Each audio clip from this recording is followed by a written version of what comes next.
get things kicked off here, Jake? I was just about to say the same myself. Great. So, everyone, welcome to the fourth installment of our webinar series, Leveraging Your Data to Benefit Your Stakeholders. I'm Jacob Wales, a financial analyst for 3+one, and I'll be your host today. It is my pleasure to introduce to you Kyle Metcalf, relationship analyst. Kyle joined 3+one's team in June of 2020, and prior to 3+one, he was the investor relations director for a real estate group in Buffalo, New York. In his role, he helped to facilitate new investments and further the growth of relationships. Of particular importance is Kyle's depth of experience in the RFP process, which lends expertise to public and higher ed entities utilizing 3+one's revolutionary RFP prep tool. Kyle is a graduate of St. John Fisher College with a degree in business management and a dual focus in finance and marketing. Now, if you have any questions, we've allocated 10 minutes at the end of this presentation, and we'll open the floor up to any questions you may have at that time. But please feel free to ask any of your questions during the presentation using the question and answer function here. And we'll be sure to get to them at the end. Kyle, thank you for coming today, and how are you doing? Hey, Jake, great to be here. Really appreciate you taking some time to highlight, our forward forecast, and really excited to share a little bit about that and how we use that to help entities. But really looking forward to it and excited to be here. Thanks. Well, thanks again for coming. And I've got a few questions for you here today. The first one is, what exactly is forward forecasting, and what would the value be to my entity? Yeah, and so, great question, Jake. So forward forecasting really is just taking a look at your current liquidity position and projecting forward on where those balances are likely to be. So in our instance, we take a look at the liquidity and we project out 6 months and provide that data to the clients that we work with.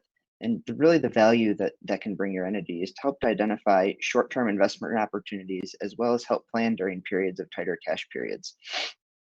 So really looking at this chart here, you can see that they have some higher balances in the beginning part of the year, and then maybe there's a big payment that occurs shortly after, and then their balances go back up. So taking a look at the stress test results that I believe my colleague Bill Cherry went over a couple months ago earlier in the mini series, and how this all ties into the CashFest score that Peter talked about last month.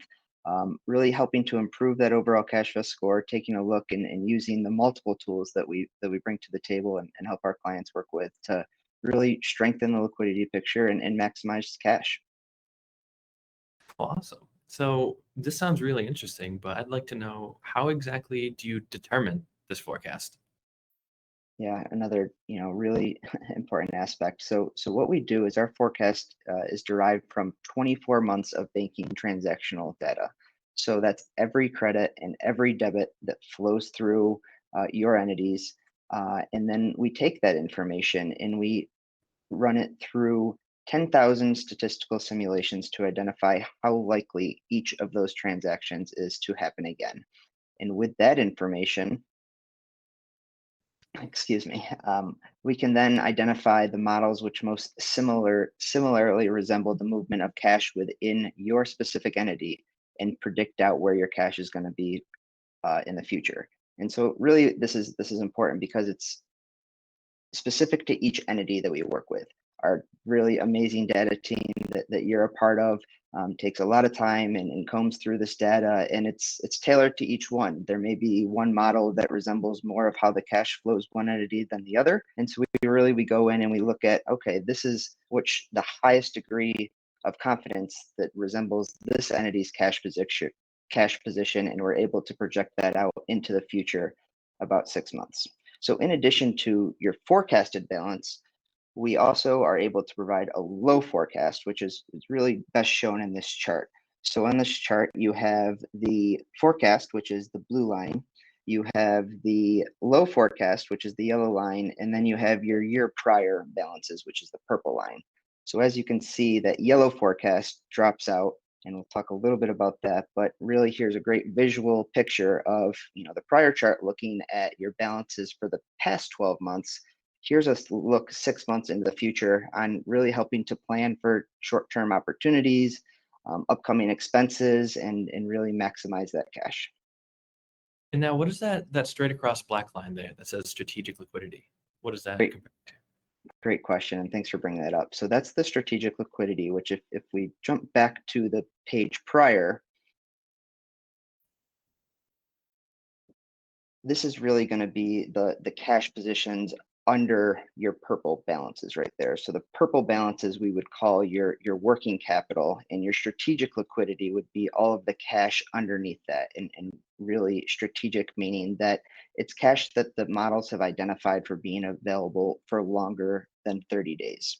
So really having the ability to strategically manage those dollars and maybe put them in a vehicle that's not liquid every day to really further the value. So on the forecast, that black line resembles kind of the top of the orange where the before the purple starts, and that would be the strategic liquidity. So thanks for pointing that out. Awesome, and thank you for going through this chart with me here today. Now, this all seems really useful and helpful, especially the fact that you not only make a forecast, but you also produce this low forecast that you mentioned. What exactly is the purpose of that low forecast comparatively? Yeah, and really, we hate to throw out the bad news and the low forecast, but over the past 2 years, it's actually been very helpful. So this is what we would deem a worst case scenario. So really, at the lower end of those statistical confidences of, if things go wrong, where's my cash going to be? If revenue stop coming in, if sales tax stops coming in, how much cash do I have? Am I going to run out of cash? And a perfect example of that was during COVID. A lot of our clients that we work with said, I don't know where my sales tax are going to be. People aren't going out, they're not shopping, they're not using restaurants, they're not staying at hotels. All of our revenues are declining. How much, when is my cash position going to run out? And also with government funding, there was a lot of concerns about when, if at all, that funding is going to come, and is it going to be 100%? So we were able to use this low forecast to help ease the worries of a lot of our clients and say, okay, well, let's take a look at your regular forecast if it was a normal period, and then maybe, what do we think sales tax is going to be down? Let's factor in a 50% reduction in sales tax.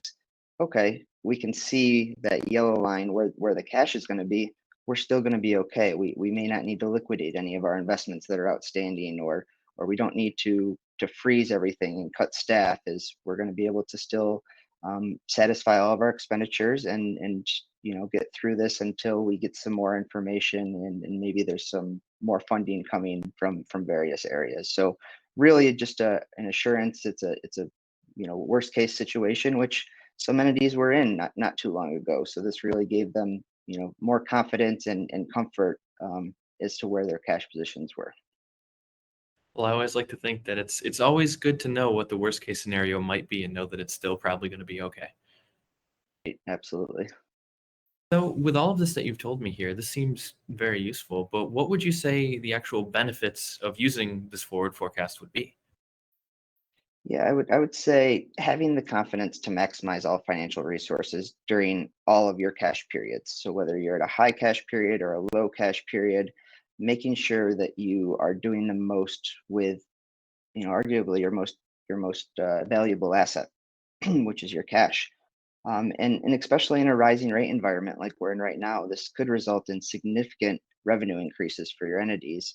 And for those people who might be more numbers oriented as opposed to the picture on the prior slide, this chart right here is the exact same thing as the prior, except for it gives it to you in a week by week a number basis.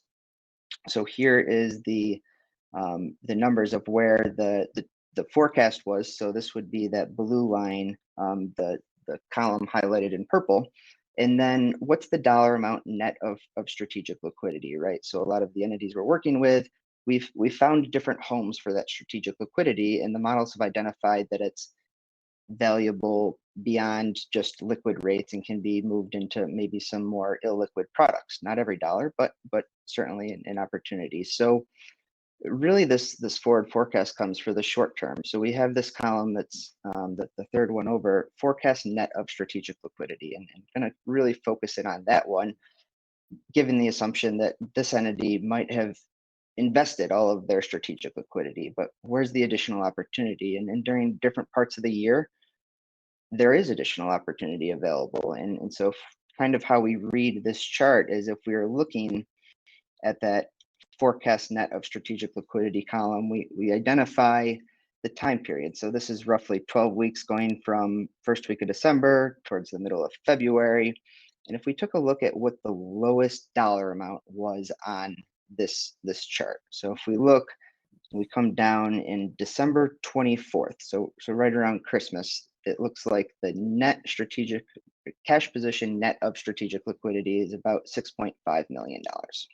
So the way that we kind of read this is from December 3rd till February 11th, I'm going to have at least $6.5 million available. So that's about 3 months. And I've done a little bit of math there. So in theory, we could invest $6.5 million very comfortably and still have all of that money underneath that would be, available.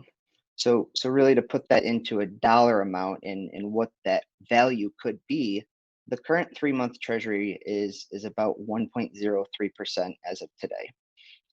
Most liquid accounts we're seeing out in the marketplace, whether it's just an interest checking account or maybe some money market accounts, are paying about 20 basis points, give or take.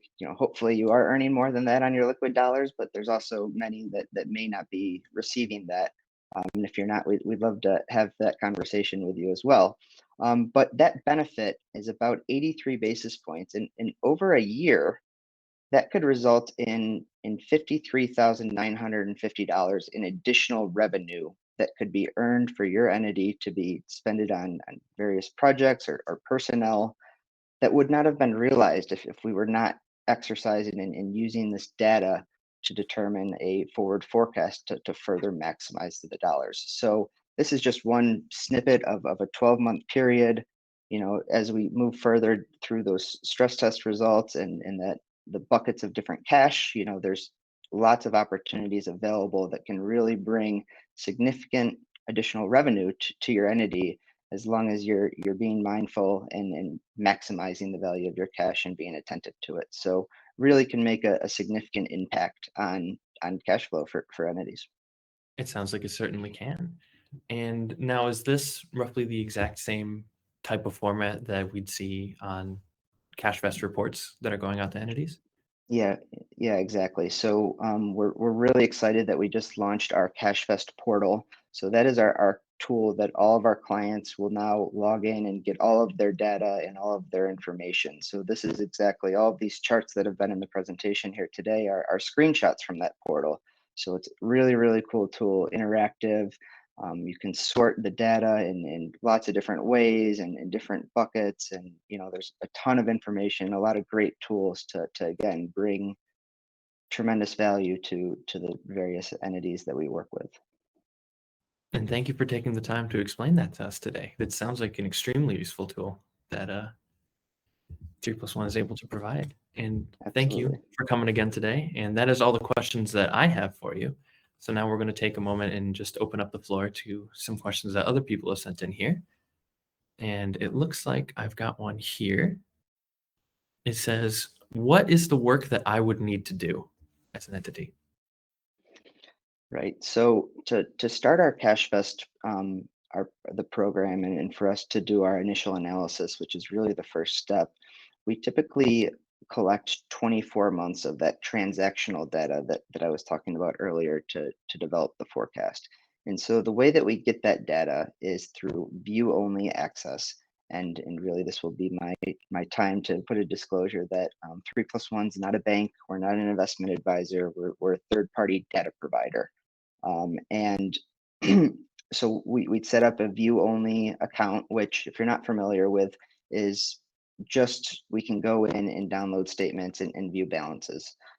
So with that information, really the work on your end is just setting up that access, and then we really take it and run from there. This is a tool that takes a lot of workload off of your all's plates, the finance team's plates, and is really a time-saving tool and a revenue-generating tool. So it kind of works both ways.